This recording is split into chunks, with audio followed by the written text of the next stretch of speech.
Expect the best used car deals guaranteed. Visit arnoldclark.com.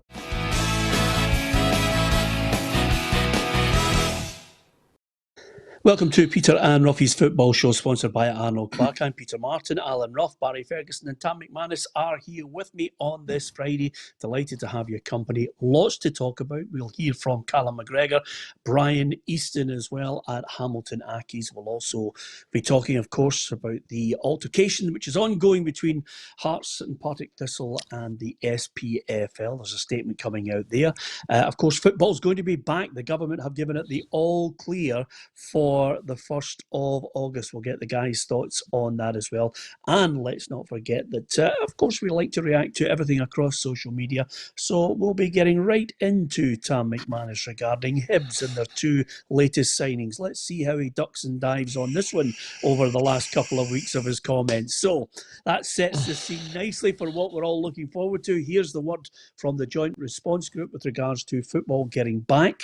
And it's something that I think will be welcomed by all. The Joint Response Group has received written approval from the Scottish Government for the Scottish Premiership season to begin on August 1st. The Government has also confirmed Premiership clubs can prepare for the kick-off by participating in bounce games at club training grounds and friendly matches inside stadia with immediate effect. The SFA Board will also discuss an appropriate timeline for the phased lifting of its suspension for other parts of the professional and non-professional game. This includes the remaining 3 SPFL divisions, the Scottish Football Pyramid, women's football and grassroots. Here. Great to read that, Roughie. Yeah, it certainly is. You know, that's what we're looking for. We all thought it would be a wee bit later than this. We were thinking about November, December, but things have moved on, and I think the government have acted very professionally in this, and they've kept everybody on the right track. So no, I think we're getting the benefit of it now, that these things are now moving very, very quickly, and I'm sure the guys would all want to be playing bounce games before the actual 1st of August. Yeah, well, when you say we all thought November, I think what we all thought was November, January, December, January for fans getting in. I think that's the key that I think everybody was talking about. I'm sure you didn't think we were going to be waiting right to November for the games to kick off, were you? No, well, I think at one stage, very, very early on, you know, that was one of the reasons we called the season early, because we didn't know when it was going to start. You know, everybody was saying, look, surely we could finish the league off in August. And some of the suggestion was, no, August is a bit dodgy than now. But lo and behold, we are starting on the 1st of August. But I don't think anybody could have foreseen that, you know, away back in March, you know, the way things are going on. So, no, that's what it is, so we just have to go on with it. Yeah, and of course, down through this pyramid, Barry, lots of people, even at the grassroots level, are dying to get the kids back out there playing football. Yeah, it's important, Peter. It's nice that the SPFL have actually mentioned the pyramid system in women's football. They don't seem to do that often enough for me. But look, it's great that all through the ranks that football will soon be up and running, especially for the grassroots as well. It's important that the kids, boys and girls, get out playing and training as soon as possible. So, no, listen, it's been a bit sooner than I expected. If I'm being honest, we had a bit of word yesterday that we're looking to kick off our league campaign the start of October, which is great news for us. So I can now start to prepare my boys to come in pre-season mid-August, and now I can sit down and maybe look to bring in 2 or 3 or maybe even 4 players now. Well, we did have Stevie Aitken on yesterday. I watched Barry, just mentioning some of the players. Maybe you need 5 or 6. It's just a thought. Oof. No, yeah, listen, I tell you what, first and foremost, that I'm delighted that he's a good manager. He's managed at a good level, Peter, championship level. And you see the managers at the Lone League starting to attract, and also now the players that he's bringing in. I've seen 3 signings, quality players, and he made it clear that he's after another 3 or 4. So it's going to be an exciting league campaign. That's what I want. I want real competition. It's not just East Kilbride. Don't forget Bonnyrigg, BSC, East Stirling, all these teams. So listen, we're quietly going about a business. We're in advanced talks with 3 or 4 players. But at least a goalkeeper that we signed on Monday for Arbroath. So hopefully in the next 4 or 5 days, you might see some new signings for us. But it's a good market to be in now, Peter. I'll tell you, there's a lot of players at full-time level thinking to themselves, do you know what? Maybe I'm better going part-time, getting a half-decent wage, and looking to get a job for when their football career finishes, which I think's that's the players been clever, because, as you know, money's going to be tight all over Scottish football. Yeah, absolutely. And the other thing I was going to say to you, Tam, is that's what we need, clubs with ambition. Yeah, absolutely. I'm a East Kilbride boy. You know, I'm living here just now, and you know the signings that they've made. It's clear that they're going to try and win the league this season. They had a very poor season last year. They were miles behind likes of Kelty and Bonnyrigg. So I think they've made it abundantly clear that they've got ambition, and the Keens have opened the chequebook, and they're backing the manager. But you know, in terms of East Kilbride and Bonnyrigg, I think they've got an advantage because of a squad that's tightly knit, and they've been together for a while, and they've got a winning habit, you know, and they're used to winning every week. Both of them had great records last year in the Lowland League. So although East Kilbride are signing all these big names, it doesn't necessarily mean that they're going to be a great team. I found that out a couple of times myself when I went to teams who spent big money. You know, it took a while for the team to gel, or we didn't do as well as people would anticipated. So I would still think Kelty and Bonnyrigg would be the two favourites for the Lowland League. Yeah, quite a lot of people saying what's the top that Tam's got on today. It's, of course, the new East Kilbride polo shirt. So he's clearly nailed his colours to the mast. Anyway, well, listen, do you know what? He's done himself out a number. He was getting up to our sportsman's dinner, but if that's an East Kilbride top, there's no chance. It's be inspired, so it's a freebie. Yeah, it's a freebie. Listen, the one thing before we start getting into the meat and bones of Celtic, Rangers, all the other stuff, because there's European draw to discuss the Europa League. Rangers, obviously, and Bayer Leverkusen still to play that second leg in Germany. But I just want to start the programme, and thanks to everyone for posting their messages. I just want to start with something that I think, you know, football, although we bicker and we argue and we fight and we scratch each other from time to time, we come together at times when there's somebody in need. And I must admit, when I read that Scott Nisbet was going to go through an operation for cancer, it was just one of those moments when your heart sinks, because you want everybody to be well. But it was a real body blow, I think, for a lot of his teammates, Barry. It would be great if he could quickly get that operation, get the all clear, and be there happy over in Spain with his family. Yeah, Peter, I read it myself yesterday. He felt his back out playing golf. It's crazy how things happen. And he went to the doctors, and obviously he's been diagnosed with cancer. Listen, I never knew Nizzy in terms of the player, but I've been in his company a few times, Peter, at Rangers events, and what a pleasant guy he is. Top guy. And when you mention Scott Nisbet, it's always the Bruges goal that comes to mind, isn't it? That crazy goal that he scored. But listen, I know. But listen, I'm sure from me and all the guys at PLZ Soccer, we wish him all the best, and hopefully that he can get it sorted. And I'm sure he will, because listen, he's a top guy, as I said. Yeah, the good thing about it, Roughie, is, you know, we all, I think we mentioned them actually just, I think it was a couple of weeks ago, we were talking about Scott Nisbet. That's right. And we were talking about that goal, actually. The thing about it, I remember about it, Roughie, is he just put his boot right through it. It actually took a nick off the Bruges player, and I think that's what put it into spin. And by the time the goalkeeper comes, Roughie, it bounces right over his head. Yeah, and I think it came through a few people as well. You know, I don't think the goalkeeper was particularly well sighted for that one. But no, it doesn't matter where you are to score a goal in that magnitude of competition. It doesn't matter whether it screams into the top corner or not. As long as it hits the back of the net, it's something that the fans will always remember. Yeah, I'm sure absolutely. He meant it, Peter. I'm positive that he meant it. Sure he did. Barry was jumping about the living room anyway, buzzing. He was absolutely. No, the main stand. Were you in the main stand, Buzz? Yeah. Yeah, I was there. I was at the game. Yep. Yeah. Yep. I'll tell you one thing I noticed about that game, Barry. That game was that when that ball hit the back of the net, the roar was unbelievable. Yeah. Because that was a tough game. They were a good side. Yeah, back in the day, Peter, that's when I get really into football, and the atmosphere and that was, I mean, when that goal went in, it was electric that night. And that's what you sample, and that's why you want to try and become a a professional footballer, to try and play at that level and in front of the type of crowds.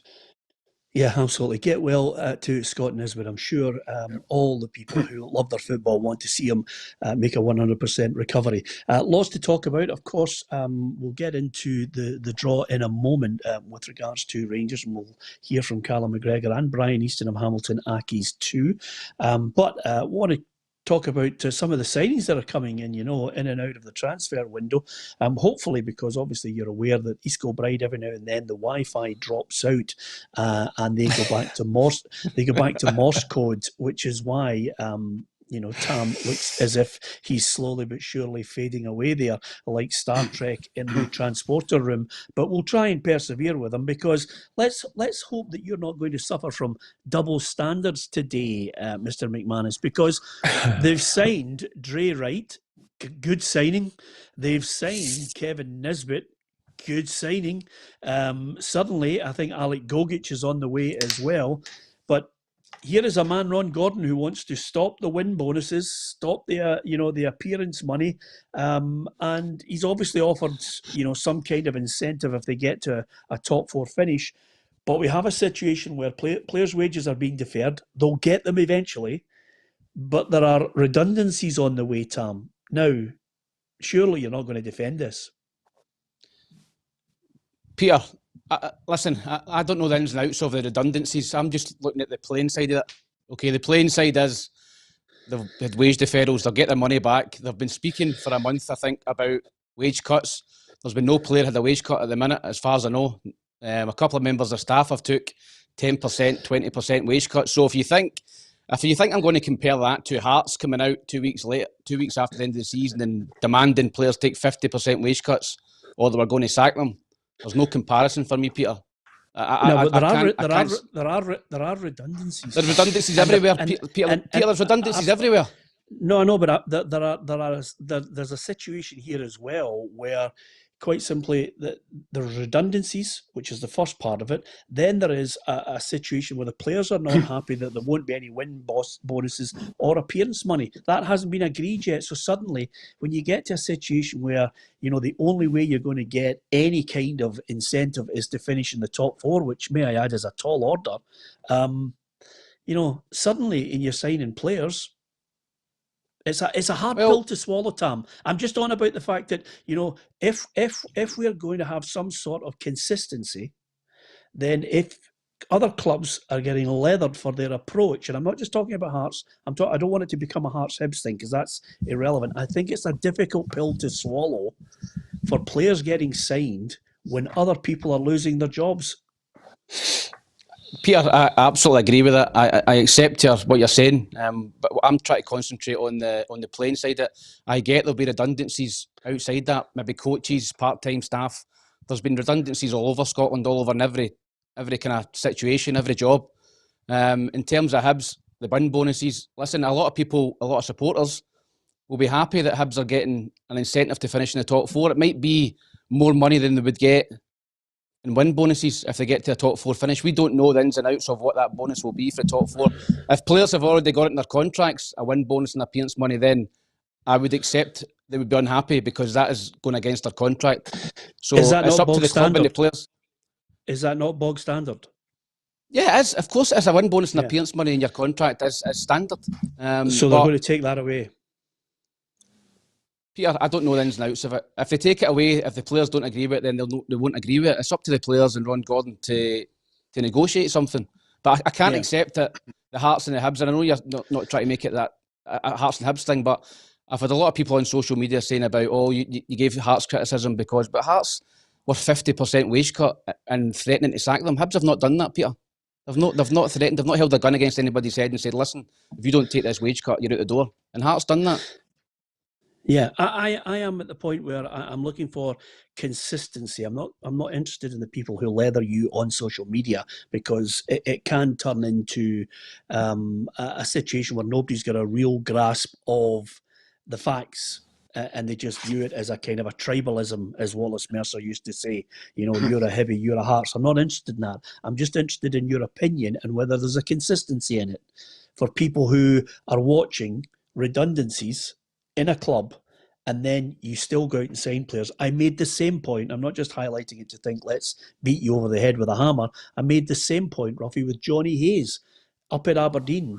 And clubs are trying to find a balance here of how they're going to actually spend, laying people off, cutting players' wages, but still going out and signing players.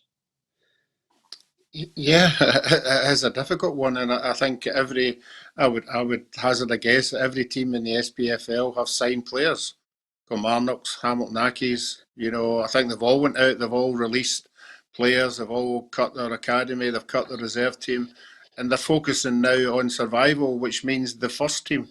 And unfortunately, it is the way of the world, that you're looking after your survival, which we know they've been doing for a long, long time. But it now looks even more so that if you're not in the first team, then you're not going to be top of the tree, And I think players now understand that with the circumstances that we're in. But I think all the teams are guilty of it. I don't think anybody can hold their hand up and say, no, we haven't let anybody go. As far as the bonus things is concerned, these things can be structured. I think they're possibly being structured in a way that they're not going to pay out money until they get money in. I think a lot of clubs give a bonus out, but they don't. They give it a staggered bonus, but they know when the SFA are going to pay out a large sum of money, that's when it gets divvied. So they're saving putting all the money out right away.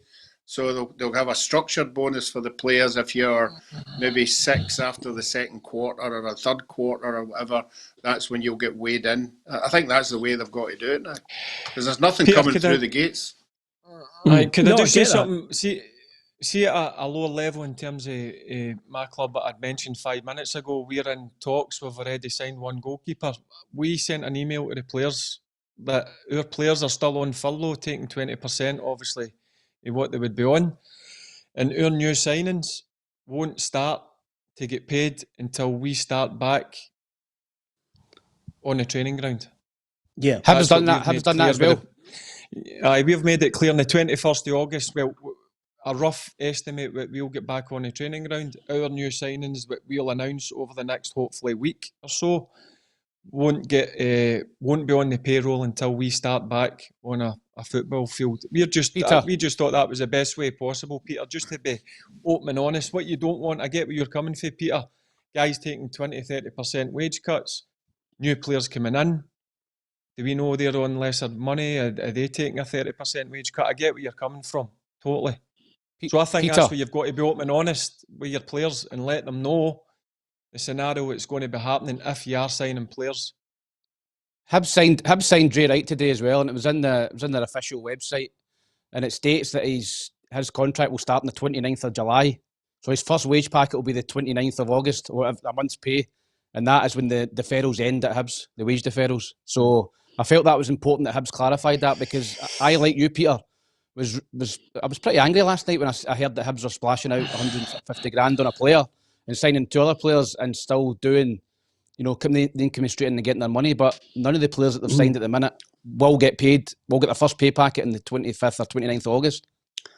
Yeah, listen, I got no axe to grind with Hibernian, no axe to grind. At the end of the day, what I want on this programme is, if we all offer an opinion, we've got to look at it and say, okay, let's see what the differences are. Let's see why you've had this opinion one week and you've had this opinion the other. That's only right and proper. It clarifies a position on this.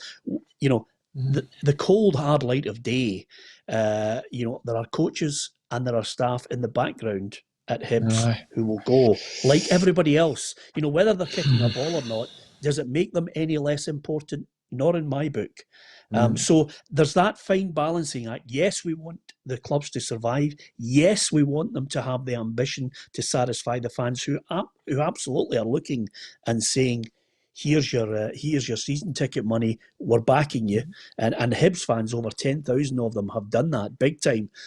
But there's also a balancing act here, and I think that's the difficult part for lots of clubs, not just Hibs and Hearts. Hearts may well have gone about it the wrong way at the start, and were very much open to criticism, which they did receive in the show. But it's a fine balancing act, and I do feel for people who are losing their jobs in football, and they'll be looking thinking, there's a new signing coming in.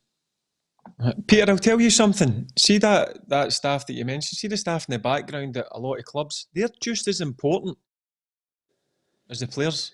Believe me when I say this. They're important, and I tell you, I get where you're coming from. I feel for these people who are getting made redundant or losing their jobs. They're like everybody else in this world. They've got families to feed and mortgages to pay. So it's a difficult one for clubs just now, Peter.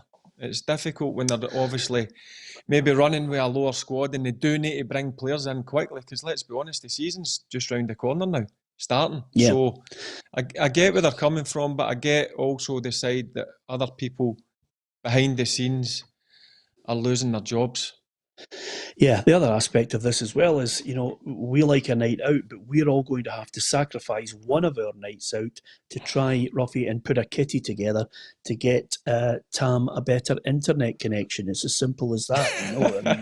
I mean, we had a right good night out organised, but obviously there's you know what it's like? It's like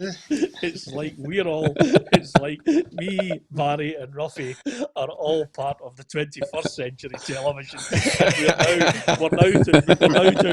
We're doing a link back to 1972 to something we've got in a DeLorean from Back to the Future. It's magnificent.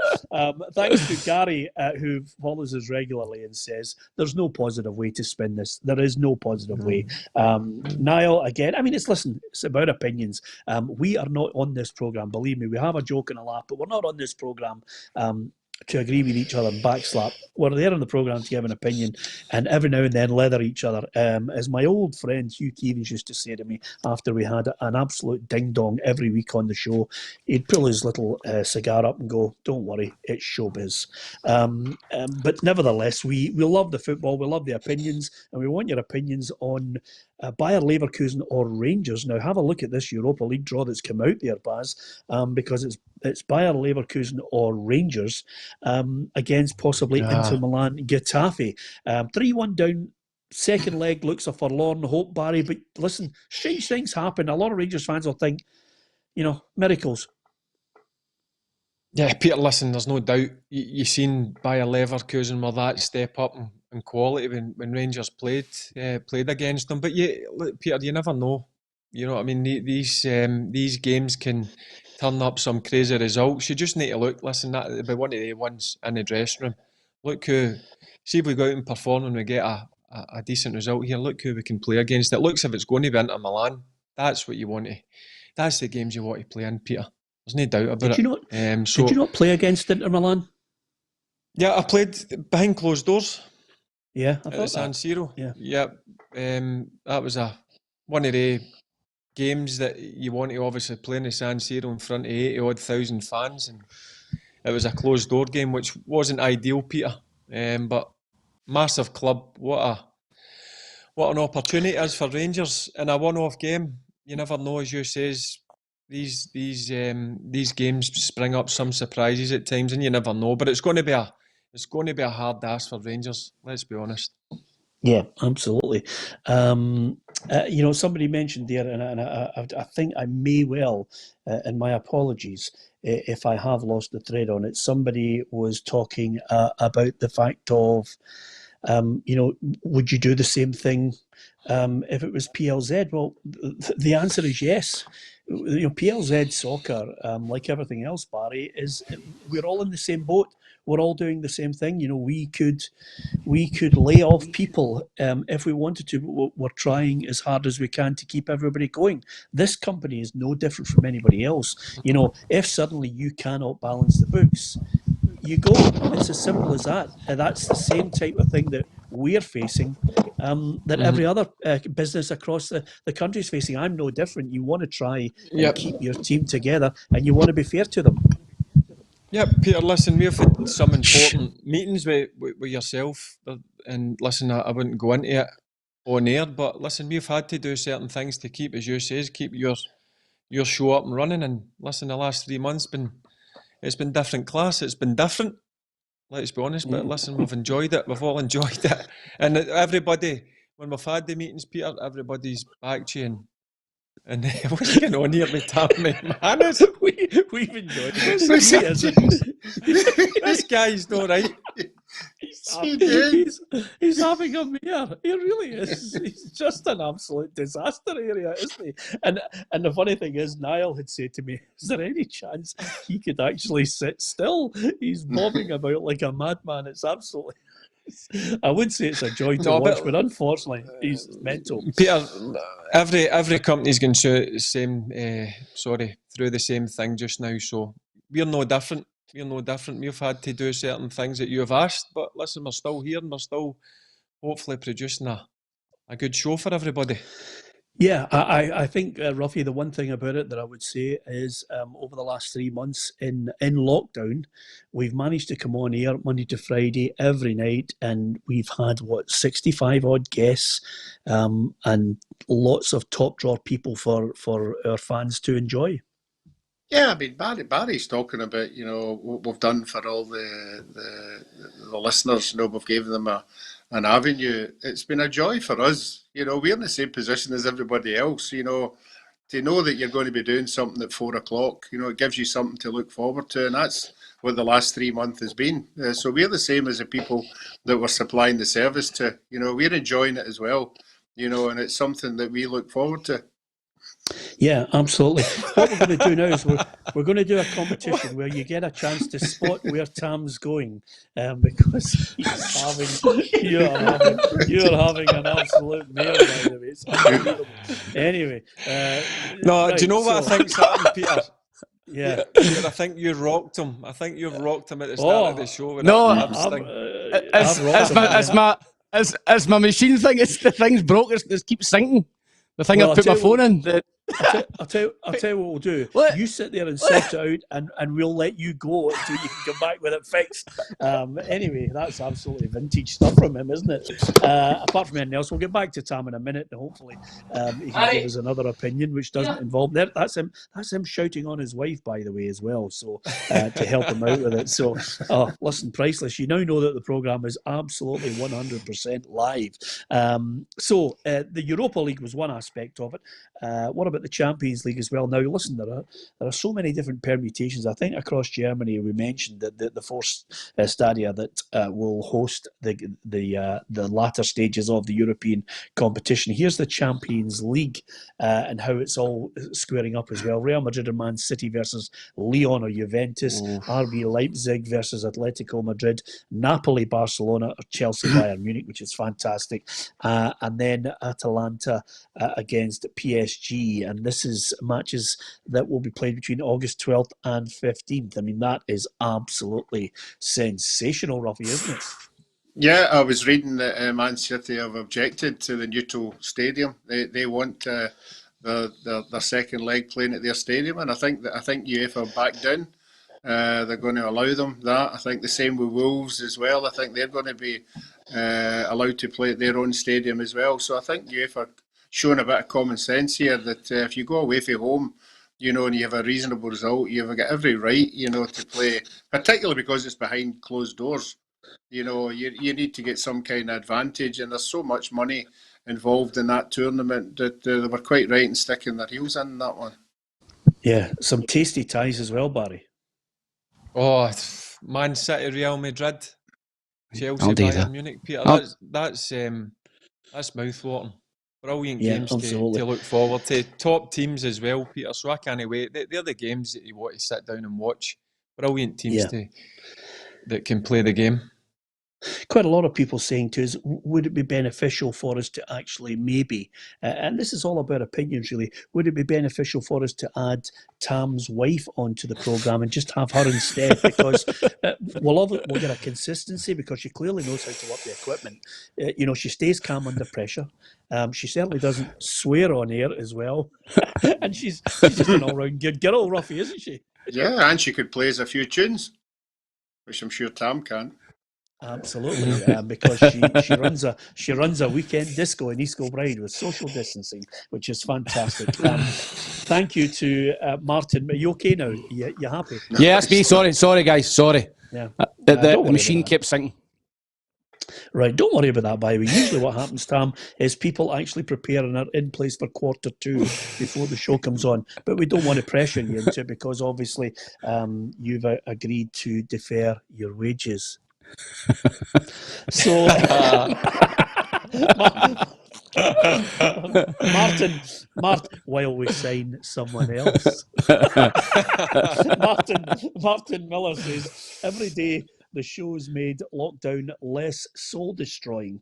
It's listening to people just talk, and you can text back as well. It's been tough, but definitely has lightened the mental health side of it all. It's a lovely compliment, Martin, and thank you for that, because if there's one thing that probably saddens the heart is the fact that there are so many people, like football, whether they like football, whether they don't like football, anything at all, right across the whole of the UK and probably Europe and the world as well.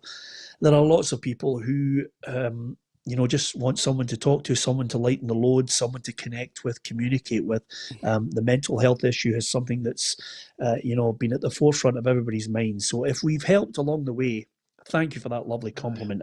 I know if we could reach out to 1,000,001 people who just want a voice, and I have to say, BBC, Sky, BT, lots of these great nostalgic games and obviously programmes that they make as well.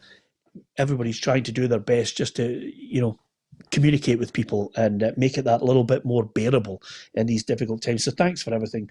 Karen Quinn says, imagine Tam at a night out. Karen, you would not believe it, by the way, because he bounces up and down in his chair at the night out as well, to be perfectly honest with you. He's like a cat on a hot tin roof, so don't worry about that. He bounces away for the bar all the time. That's what he does. Yeah, absolutely. Well, to be fair, he doesn't want to break into his Derry signing on money. Now, let's crack. Oh, that's well gone. Absolutely, on the first night. Now, here's the statement that's come out. We've talked about Europa League. We've talked about Hibs and their situation. Just one other thing that I must mention, and I don't want to deflect away from the main topic of why we started talking about Hibs. Can I ask you, Tam, for a positive look at what I think will be 3 very good signings? I mean, there's a flip side to this. They've signed, in my book, 2 good players. Gogic, is a no-nonsense defender. But I'll tell you, Dre Wright looked a player, and the boy Nisbet, the Hibs fans must be licking their lips. Yeah, absolutely. I think Kevin Nisbet's been the top target for a while for Jack Ross. Obviously, they tried to get him in January. Dunfermline knocked the bid back. He's a young boy. He's 23 years old. He started off at Partick Thistle. Roughie will probably know him. And he didn't really do that well. He didn't look up to that level, but he went away and he made his career in Fife. First of all with Raith Rovers, done really well with him under John McGlynn. Got his confidence back, got a lot of goals in League One, and got his move to Dunfermline. And again at Dunfermline, he was flying 20 odd goals last season. He's big. He's a big boy. He's quick. He's got a little bit of everything. He can finish. He's still a little bit raw, but I'm sure the Hibs coaches will be looking forward to getting working with him and tidying up his game, because he's got a lot of potential. And in terms of Gogic as well, I thought he was a standout for Hamilton. I thought he was really good. Yeah, experience in the middle of the park, Peter. Can give it easy. Hard. Can put a tackle in and protect the back too at Hamilton. So, Dre Wright again, up and down winger. I think Hibs are a little bit light in there. I think Hibs might lose Martin Boyle, to be honest with you. I think he's going to go. He's in his last year of his contract. I don't think he'll sign another deal. I think he'll be going elsewhere, and I think they needed cover anyway. So I think they might be looking at maybe another wide player if Boyle does leave. Yeah, that would be a big loss. Oof, Martin Boyle. Oh, huge loss. He's a difference for me. He's a difference in the Hibs team. He's a match winner when that's him back fully fit. When he was motoring, he was a star man for me. I know everybody talks about Scotty Allen. He's very good, but see Martin Boyle on his day, he's unplayable at times. Yeah, absolutely. Yeah. Remember as well, by the way, we try and tell the truth as much as possible. And Paul has just sent a message on Facebook going, aye, Tam's got a wife, aye, right. But he's happily married. We've seen the photographs of Tam and all the best men on the day wearing the Liverpool 1992 white suits from the FA Cup. And of course, it was a fantastic day, Roughie, that Tam get married, because I think most of us thought he was going to be single for quite a long time, but we all chipped in money and he's happy with what we bought for him. So RussianBride.com. Yeah. No, don't knock Russians, or you'll be getting sent to Salisbury. Anyway, apart from anything else, let's crack on with another team at war, which is of course Hearts and Partick Thistle. It never rains but it pours with us. Here's the latest statement that came out. A joint statement. We would like to clarify our position in relation to the role being played by Dundee United, Raith Rovers and Cove Rangers in our case against the SPFL. Those clubs were named because they are clubs most likely to be impacted by a decision in our favour. We are not and have never been in direct dispute with them. This is not about two clubs, Hearts and Partick Thistle, battling against other member clubs. This is about these two clubs battling against the organisation and holding them accountable for their prejudicial actions. Encouraging clubs to fund anyone's costs in the process could create further division. We consider such an approach to be at odds with the fundamental requirement of the SPFL. Rules the SPFL and each club shall behave towards each other with the utmost good faith. So, Roughie, in essence, you're saying Dundee United, Cove and Raith reaching out for other clubs to help with the cost on this is against the SPFL's ethos. Yes. And over and above that, I think people are starting to, miss the point of this, which is the grievances Hearts and Thistle against the organisation for the penalty that they've handed out. Yeah, this rule book has been thrown out there since day one. People have been picking whatever rules they want to pick to suit themselves, and unfortunately, I think some of the rules are not common sense at all. I've said for day one, I don't think Jackie or Ann Budge would want to stop Dundee United or Cove, get a Raith Rovers getting promoted. This is a procedural thing that they had to do to go through to get whatever the end product is. And I'm sure if, as Barry and the guys keep saying, if they'd acted responsibly and promoted two teams for each division, then Dundee United, Raith Rovers and Cove would get what they deserve. So there's other people you have to look at that didn't want that wish rather than putting it on to just two teams. And it's amazing how a story can grow arms and legs because certain people may well not like what you're doing, what the individuals are doing. I mean, Keith Berry has sent us a message on Facebook saying, Budge named the clubs, so it is against them. Well, with all due respect, Keith, it's not. The situation is those three clubs have raised a legal action here against the fact that they might not be promoted. Obviously, this is off the back, Roughie, of the initial case which has taken place, which is, of course, Hearts and Thistle saying to the SPFL, we are not happy with what you've done. We want this situation reversed, and the process of it being reversed, whether compensation suddenly alleviates the problem or not is another matter. But the process of it being reversed is they would stay in their respective leagues and there would be nobody coming up. Yeah, that might be the case, but again, it's all legal stuff. It's all rule book this, the rule book 99, whatever number you want to pick. It'd be unfortunate if these teams who have really done particularly well don't get promoted, but it's equally just as important that Hearts and Partick Thistle and Stranraer have been treated miserable as well. So it's okay for everybody to feel sorry for they three, but not to feel sorry for the other three. And I think that's the point and why the three teams aren't walking away, because they think it's an injustice. And I think if you ask 90% of people in the game, you've heard Chipper at Hamilton saying if it would be him, he'd be doing the exact same for his club, and other clubs have said likewise. So we're not doing anything that none of the other clubs wouldn't have done. Yeah, but the problem is here, Tam, that the longer it goes on, what's happening is there is in the background a campaign which is going on, which is an undercurrent of let's isolate them. Let's, basically get a situation which people actually are looking on with disdain at what they're doing now. They're trying to marginalise them and swing the opinion on their case effectively. Yeah, I think there's a certain degree of that just now going on, Peter. Trying to kind of put them against each other or whatever. I think that, as Roughie said, Hearts and Partick Thistle are well within their rights to go and do what they've done. I felt they were very unjust in getting relegated with games to go. particularly Partick Thistle, I may add. And listen, it's just one of these things that they've got to go all the way in this. You know, their fans are demanding it. You know, they can't lose face with their supporters as well. And it's a lot of money at stake as well, not just relegation, a lot of money at stake if both of these clubs get relegated. So they're well within their rights to go and do it. I've got no problem. I think what Roughie said as well, every single other club would have done the same thing as Partick Thistle and Hearts. So I've got no problem with their court case and how it's ongoing. Alan Tinto on YouTube says the only way to sort the mess is through reconstruction and promotions and no relegation. End off. And Kenneth McClary, who's perfectly entitled to your opinion, Kenneth, and we welcome it, says, Peter, they isolated themselves. Well, if isolating yourself for an injustice is a crime, then Kenneth, that's your opinion on it. We can only give you what we see in this case and who we think has been treated shabbily. What the outcome of it is, we do not know. We have also offered our opinion over the last few days and this week on, as the case has progressed, where it's at now, what we think will happen. And Barry, I think the reinstatement won't happen, but I do think compensation will come. They'll probably take it, but they won't be happy.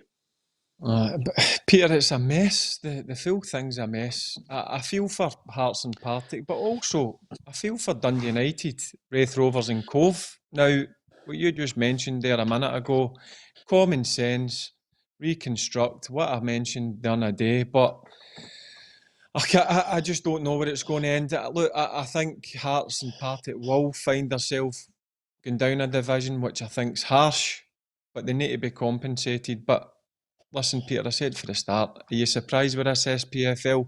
The whole thing's a mess, a total mess. Absolutely. I'd love to write a book on it.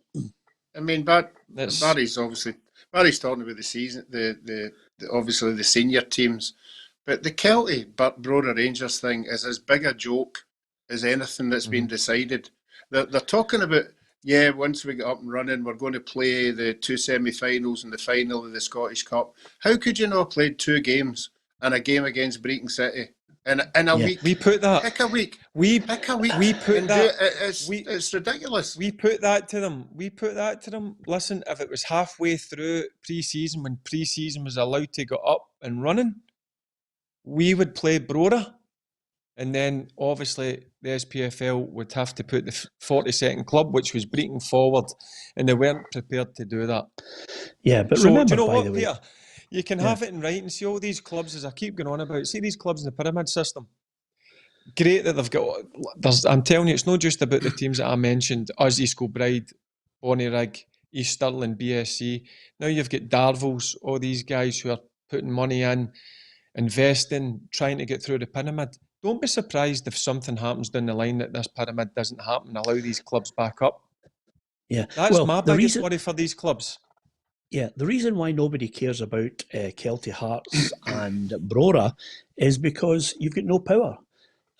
It's as simple as that. This whole thing, SPFL's run like an old golf club. And they make the rules up as they go along. And if your face doesn't fit, you're not getting anywhere. It's as simple as that. There's that much backstabbing going on and old rules and everybody protecting each other. We've gone through it a million times. It stinks. Peter, anyway, see if you're an ambitious club and a driven club, they make it ever so hard for you to get into the SPFL. Mm-hmm. Yeah. There's no doubt about that. Because these clubs in SPFL 2, League 2, don't want clubs for the Lowland League coming up. It's harder to get out the SPFL than it is to get in. Yep. I know. Simple as that. Yep. Everybody's got a comment and lots of people talking about it. So thank you very much. Lots of people mentioned. Matthew Roberts says, Peter, if the Hearts win, then we won't. This is United. Won't take this line down, and the season won't start. Neil Doncaster has shown a lack of leadership and professionalism, and should go, says Matthew Roberts. Well, Matthew, I think some people obviously share your opinion on it. Some people have another opinion on what he actually does and the role he fulfills. And may I add, to balance this out with people who are not happy with Neil Doncaster. Neil Doncaster is the chief executive of an organisation which he is voted for as the chief executive. he's not bomb-proof. Neil Doncaster is there because the SPFL clubs, the majority of them, are happy with what he does for them, and he's there, and he's got his salary, and he's paid. So that is the balance on this. Some people want him to go, but the SPFL clubs want him to stay, and he's in that position, and they can vote him off at any point. It's the same with every business. There is no difference. If you think he's doing a bad job, he goes. But, you've got to get a balance and say to yourself, it's very easy to just batter figureheads because you don't like them. You think they're to blame for everything. But the SPFL is a unique organisation. There is a board. He's the chief executive. He offers advice. He's a lawyer. He's a sharp man. And he's also voted for by the clubs. Let's not forget that. This is a group of people who pick the people they want to help run the board and run the organisation. So I always like to try and strike a balance on it. You might like people, you might not, but we really need to get balance on a lot of things, especially with criticism. Listen, what about Christopher Long, Tam, rejoining Motherwell on a year-long loan deal? Good news again, another good signing for Motherwell. Yeah, Motherwell have done good business, Peter. I think they've really strengthened their squad. Obviously, they've kept a hold of Tony Watt. Jordan White's come in as well, who's a good striker. So, obviously, Turnbull coming back fit, and Jake Hasty. They've got real options in that forward area, Long's a striker as well. So, they've got 4 or 5 good options up front now, Motherwell. They've kept some of their more important players, and they'll be looking for, again, top 4 finish. I know they kind of overseeded expectations last season, but I think they'll be aiming for that as well, because obviously they've kept the manager. And they look at a club going places. They're well run, and you never really hear a lot of bad news coming out of Motherwell in terms of finances and players moaning and different things. They keep everything in the house. Their social media is superb as well, probably the best in the country. So Motherwell's a club very much on the up for me, Peter. Yeah, and of course, not too far away from Motherwell, Hamilton Accies will have a bumper of a game to look forward to. Certainly they won't have a bumper crowd, sadly, because there won't be fans in there. But to open up against Celtic is a tasty one. Brian Easton's been talking about it today. I think it's definitely, as I said there, a much more of a disadvantage for Celtic and Rangers than it will be for us. I mean, it's going to be interesting to see what it's like to actually play a competitive game, behind closed doors. It's going to be. But as you say, it's still Celtic we're up against. You still know they've got very good players, and you can't really rely on things like a lack of a crowd there to give you advantage. We need to be ready to do what we've done quite a few times against the Old Firm last year, and match them for the 90 minutes and get everything right.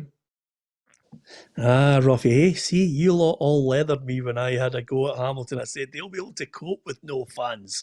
At times they're well used to it. You all gave me pelters, but it's all right for Brian Easton to say it, Roughie.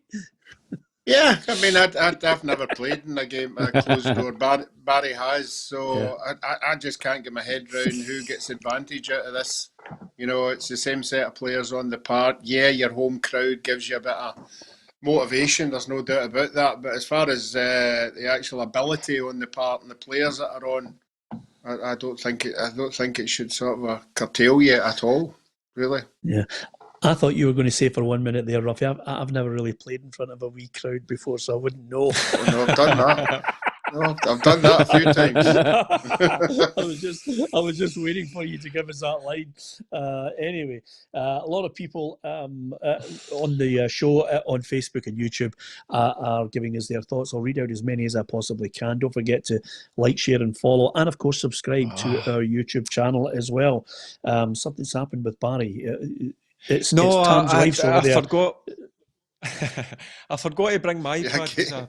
When I watch a show on a Tuesday and a Thursday when I'm not on, I like to read the comments, so I'll need to get my iPad here so I can see. Right. Yeah. I thought you'd possibly had a cake in the oven or something. No. Yeah. No. Cake. No, I've got some in the fridge but for later.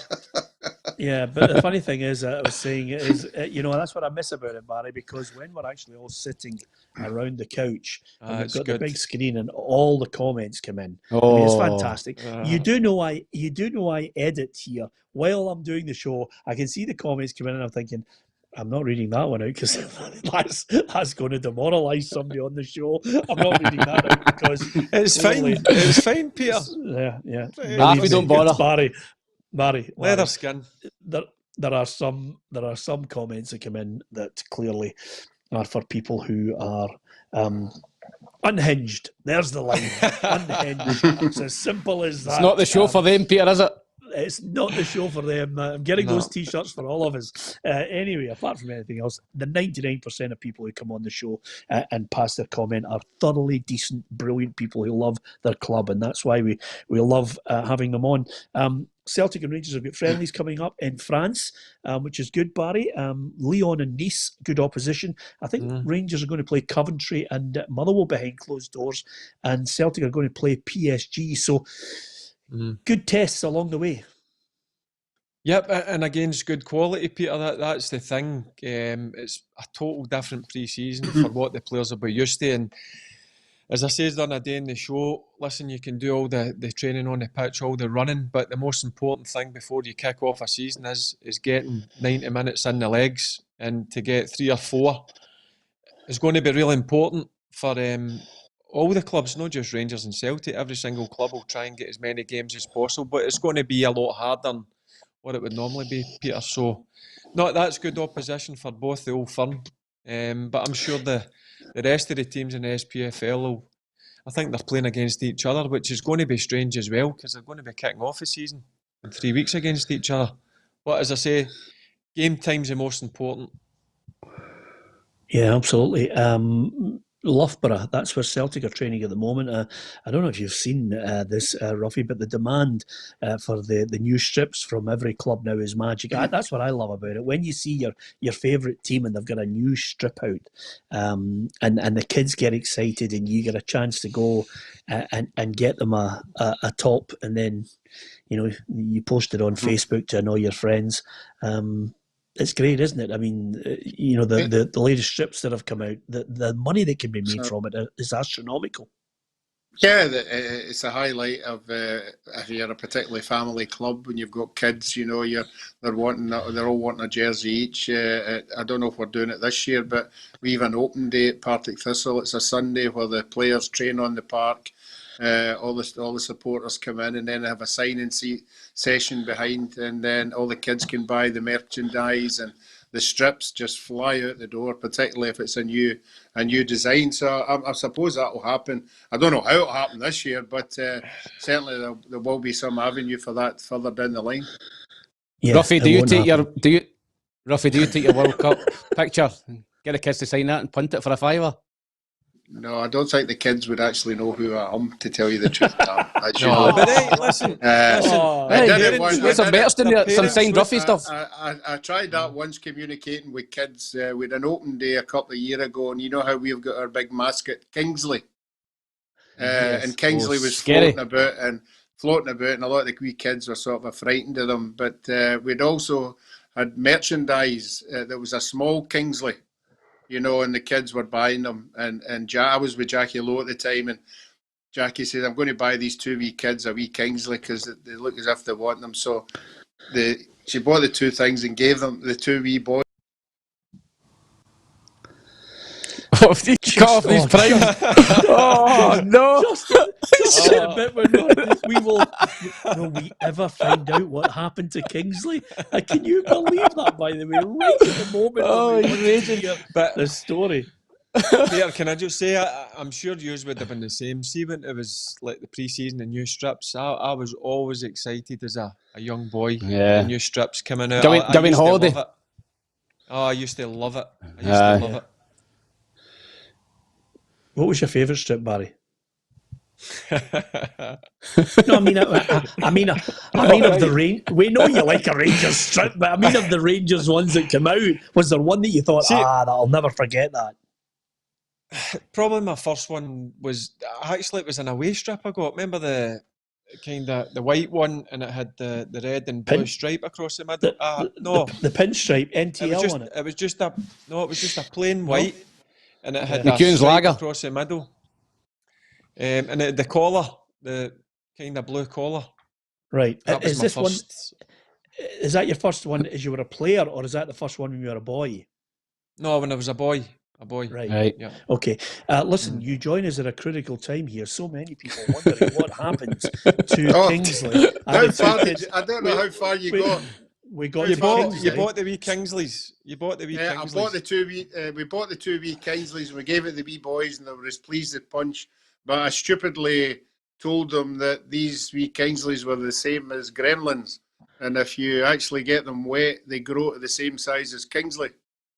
And the two wee boys absolutely just started in tears. Well done, Roughie. Yeah. I'm Was sure that you'll it? agree. Yeah, probably not you had to waiting be on there. you. Yeah. You had Some- to be somebody there. cut him You off. had- you Cut had- him you off had to- again. You had to be there to see them crying. Yeah, absolutely. Oh, don't put that in after dinner gig. Absolutely. Only a matter of time. We need to get Roughie to move to East Kilbride so that he cuts out a lot more.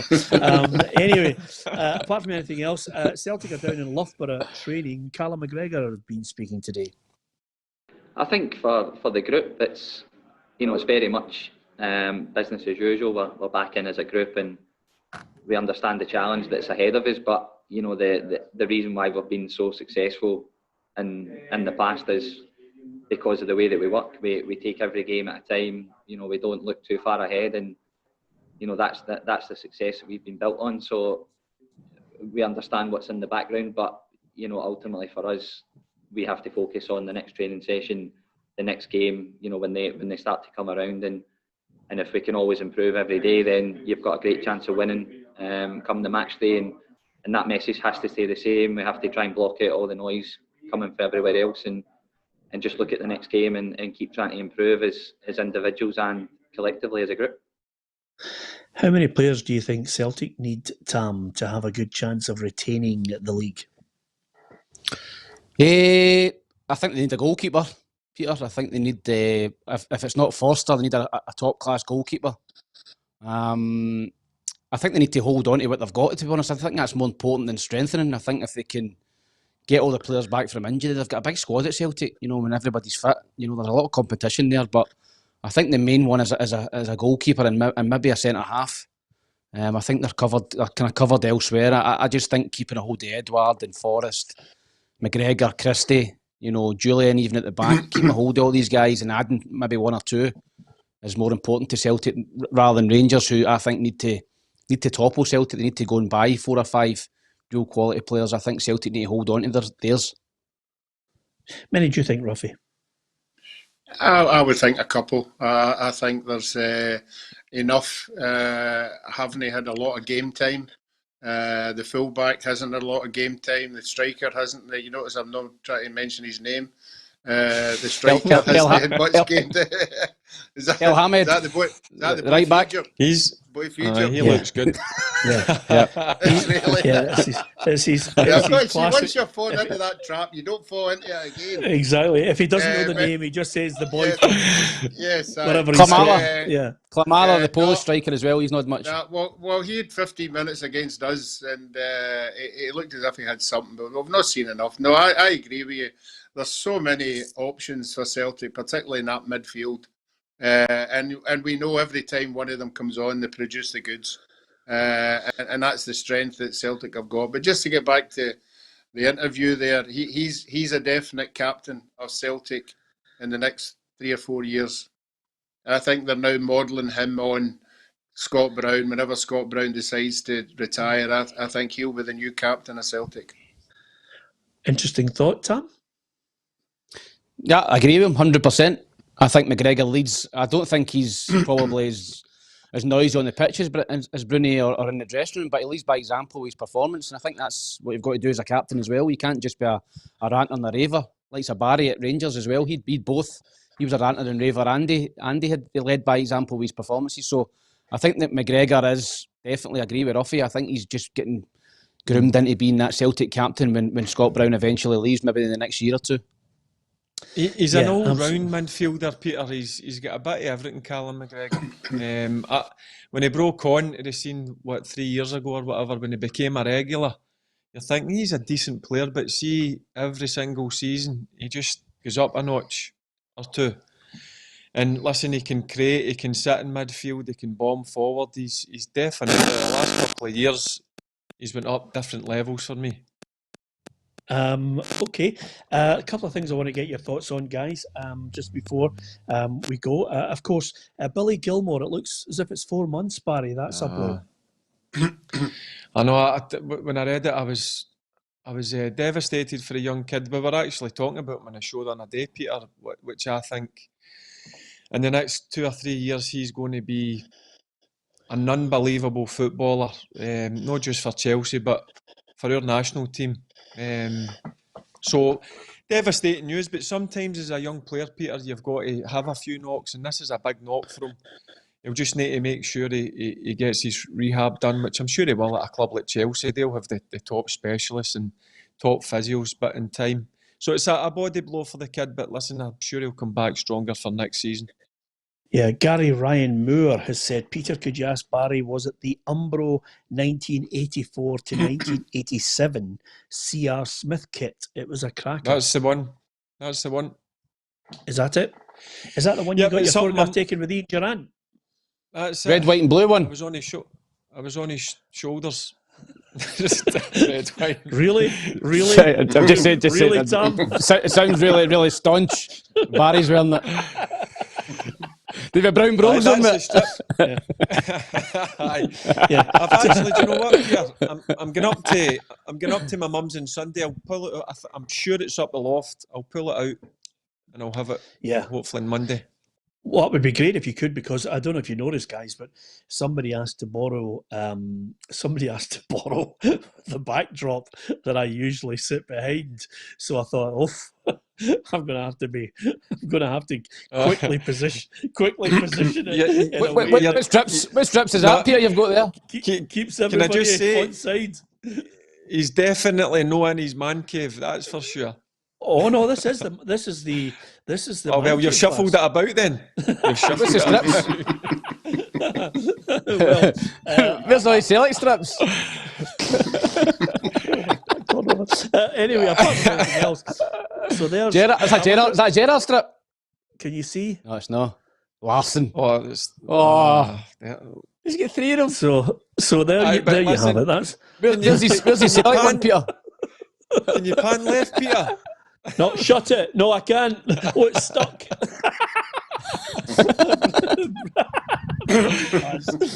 You're never coming to the house again. Anyway, apart from anything else, bring that strip, Barry. That would be great. That would be absolutely top draw. You have got your you've got your security on at the house, Peter. You've got what? You've got your security on at the house now.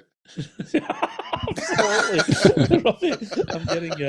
I'm getting Barry's man to fit the cameras as we speak. Anyway, apart from anything else, it's always good to chat. Listen, that's the great thing about this programme. Tam's come on with 1,000,001 strips that he had. Barry's obviously going to look at the man cave and bring down some special stuff. Roughie, you've brought out some absolute belters as well. So it's good because it shows we're passionate about football. We absolutely love it. 2 events that I wanted to talk about just on this day that I thought were worthy of us just getting a thought on. I'm going to talk about them in a moment, Barry, but just a quick one on who we think is going to finish in the 1, 2, 3, 4 in England. I watched Man United against Aston Villa. Oh boy, I think Aston Villa are going down. They were absolutely rank rotten. And Ole Gunnar Solskjaer said it was 3-0. It could have been much, much more. Well, I don't know about how teams feel when they want to play us. Of course, we scored 3 today. I think talking about goal difference, I think the defenders have done their job, created chances. I think we could have scored 3, 4, 5 more. So, of course, you're happy with the way we create chances. We need to be more clinical. Yeah, I mean, it was an embarrassment at one point, Tam. I don't know about you, but it was just incredible. Yeah, listen, I think Aston Villa are going down. Man United look as if they're playing with a lot of freedom just now. And I was speaking to a few of my mates last night on another WhatsApp chat, and I think the difference between Jose Mourinho, Man United team, and that Man United team is night and day. I think they've got freedom to go and play. I think Ole Gunnar Solskjaer is saying to them, go out and cause damage, go and attack, go and try and score all the time. And you look at Rashford, you look at the boy Greenwood who's come in. What a prospect he is. He's striking the ball clean with both feet. You know, what a player, what a prospect he is as well. And Anthony Martial, you know, guys like that are just looking such a different player from being stifled, I think, from Mourinho's tactics. And you look at him with Spurs at the minute, they're having a nightmare. But Villa, for me, are going down. They can't score goals. And for me, it's not great. It's not great for John McGinn, because I think that Hibs will be looking at that and hoping that they stay in the Premier League and they get more money from him. Because I think if they drop into the Championship, they might get a reduced fee for McGinn. Yeah, it's interesting you mentioned that point there, Roughie. The special one is now very much becoming the man that everyone wants out the door. You know, because there's people now actually asking whether he's going to survive at Spurs. Yeah, well, I thought it was a bit of a gamble. I'm going to Spurs. I know they're a massive club, but they don't seem to spend a lot of money. They know the same kind of money that the rest of them do. So for me, he was going to have to try a bit of his magic on some of the players, but I don't think it's worked at all. And again, it's all about investment. You know, I think they had a good run in a couple of cups, but their supporters will want them in that top four, and they're miles away from that. Miles away from it. I think Solskjaer deserves a lot of credit. He was getting a lot of stick earlier. He was getting a stick for playing these players, the young players. He stuck by them. They're now coming good. So, you know, I think he's just hung in there and he's getting the benefit of it now. Yeah, absolutely. Two significant points that I wanted to mention to you. One was 25 years ago, Paul Gascoigne signed for Rangers on this very day. Now, what a special player on the park, Barry. He was just unbelievable. Peter, he was the word that you just used there, unbelievable. I was lucky enough, went in full time at 15 and stood at the side when we were training with the youth team and just watching some of the things he'd done on a training ground, and then going up to the stand on a Saturday to go and watch him play was just a joy, Peter. And the biggest compliment I could pay him was he always had time for the young kids. Always spent a couple of minutes asking how you got on at your game, how's things going. Just a gentleman, and what a footballer. What a footballer the guy was. An absolute genius. But on top of that, Peter, he never forgot his roots. He always had time for every single person, whether it was an apprentice, whether it was Peter at the front door, whether it was the kitchen staff upstairs. Just had time for everybody. Yeah, I'm glad you mentioned that. I interviewed him when he was down at Middlesbrough as well. And he said to me, you know, Peter, I'll meet you at 12 o'clock, you know, in his usual buzz bomb way. And when I got down there, I was watching him from the Borough training ground, and he literally turned up an hour and a half later. And I stood and watched him, and he was just down signing all the kids' autographs. Tam, he didn't want to leave until he'd satisfied every kid that was there with an autograph. I thought he was just a joy. Yeah, he was. Listen, I played with him at Boston United towards the end of his career, and I stayed in a hotel with him for 6 weeks. And I agree with Barry. Listen, an absolute gentleman. There was I'll give a quick story. There was a young lad who cleaned his boots at Boston, and unfortunately lost his father. And Paul Gascoigne turned up at the funeral. You know, and just, you know, Gaza was at the funeral. The young boys, he cleaned his boots, and I can remember the boy came in a couple of days after it, and Gascoigne came in and gave him a pair of Predator boots. He was sponsored by Adidas. Gave him a pair of Predator boots. He says, "There you go, son." And inside the Predator boots was £500. He gave this to the young boy that just lost his father, and that is just probably one of a million stories that his generosity, his kindness with the young kids. I loved him a bit. I really did. See the thing that jumped out at me also, Peter, when I used to watch him closely when you're 15, 16, seeing training. He was an absolute machine. I don't know what he was like as he got older with Tam at Boston, but what a trainer he was. The amount of work he put on that training ground, and when he finished on the training ground, at that time we used to train at the cricket pitches. He went into the gym. And spent half an hour in the gym. Still done it at 35. That's wee things that you used to take on board, think, well, if that's Paul Gascoigne, who's played at the top level, that's what you need to do to become a proper footballer. And that's the thing that all the kids took off him.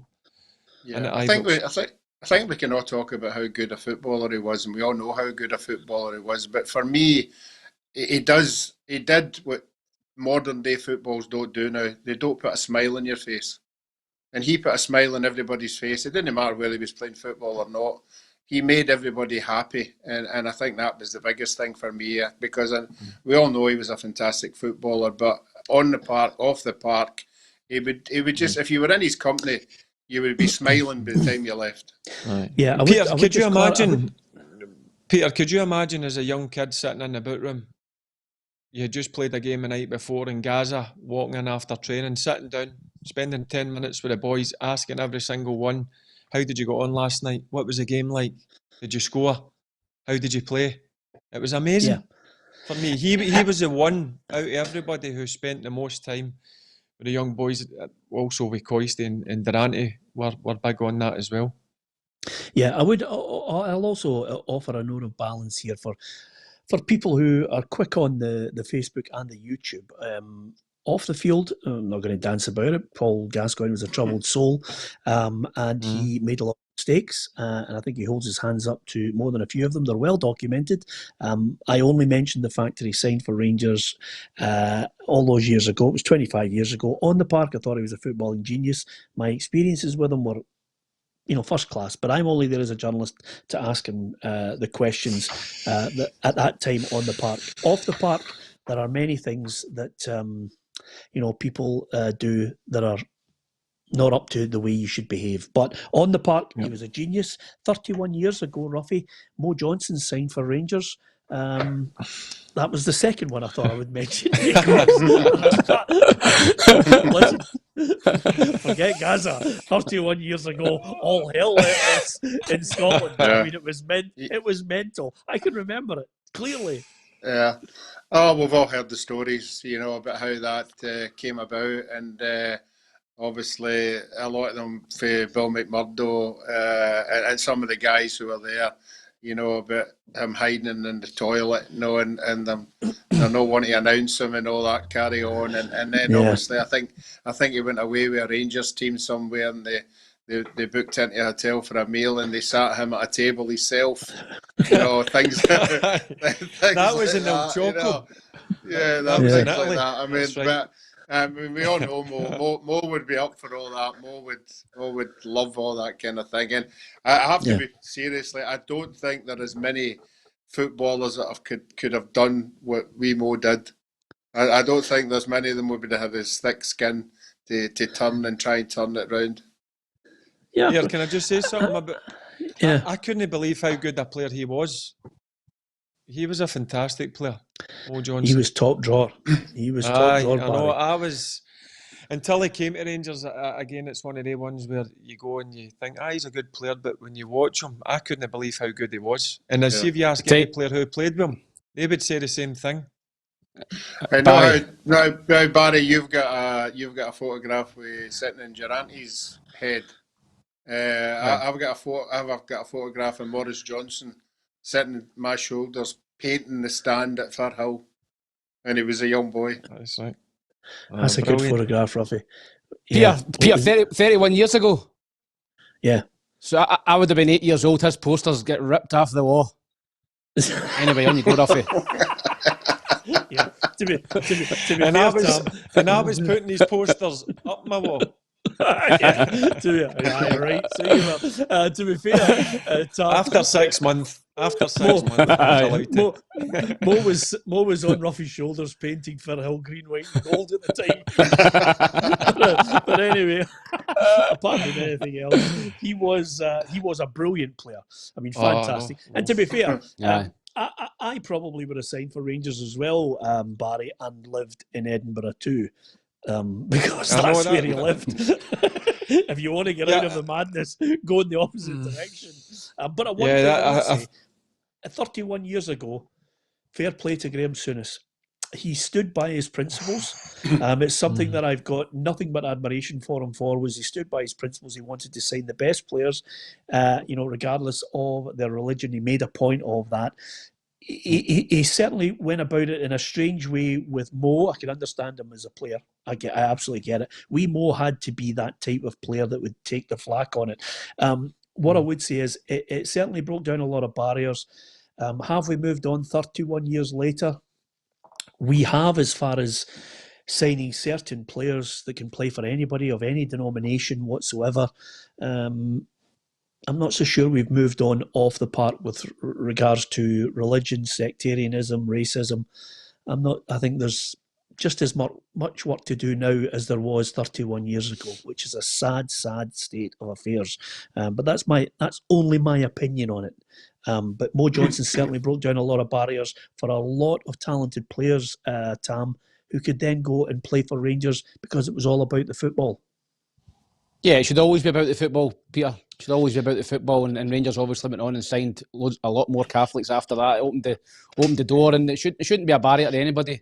You know, your race, your colour, your religion. You know, if you're the best player for a club, they should be able to sign you without any hassle whatsoever. So I agree with Graham Souness. Brave decision to go and sign Maurice Johnson, and as I said, it opened the doors at Ibrox for more to follow. Yeah, brave absolutely. for Mo as well. Yeah, it was a brave decision for Mo. Yep. Absolutely. Jesus, absolutely. I know we're saying Souness, but that takes a lot. Just as well Twitter wasn't about back then. No, I know that. He must be a tough upstairs, Peter, because he must have knew that what the amount of flag he was going to get, and he had to his win family over as the well. Rangers fans. Yeah, but listen, Peter, I'm sure he did win over the Rangers fans with his performances on the pitch, the way he played. I thought he was a joy to watch for me. I thought he was a great player. I think the day he won them over was the 89th minute when he hit the daisy cutter into the back of the net and then ran into the crowd. I can still remember Jerry McNee's commentary on that game and Morris Barry was on the park. But yeah, absolutely. Yeah, again, I was something about daft. So was I trying to get to Barry. But anyway, apart from anything else, he was a wonderful player. Broke down a lot of barriers, but we talk about the football. That's what we do. There are lots of things that are connected with it. We're not going to shirk any of our responsibility of giving you our opinion on it. And Gary Adam, who regularly listens to the show from over in America, says, Peter, it is worse today than it was 31 years ago. You know, you've got a point. We could probably do a 12-hour show on that, Gary, but we've run out of time.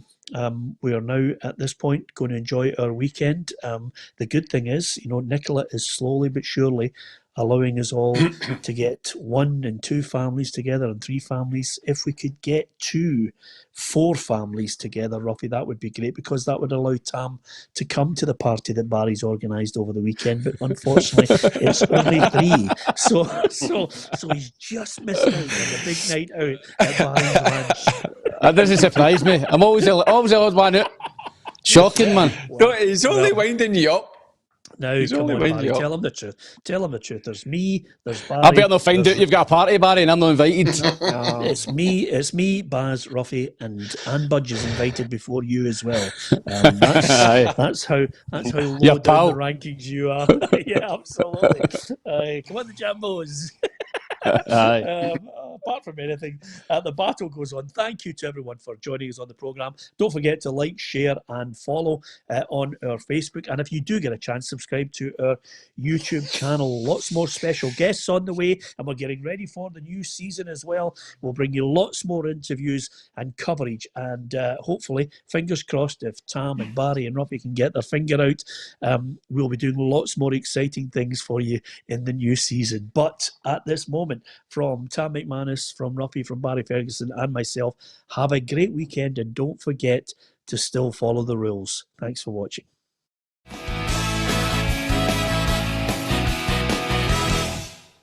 Expect the best used car deals guaranteed.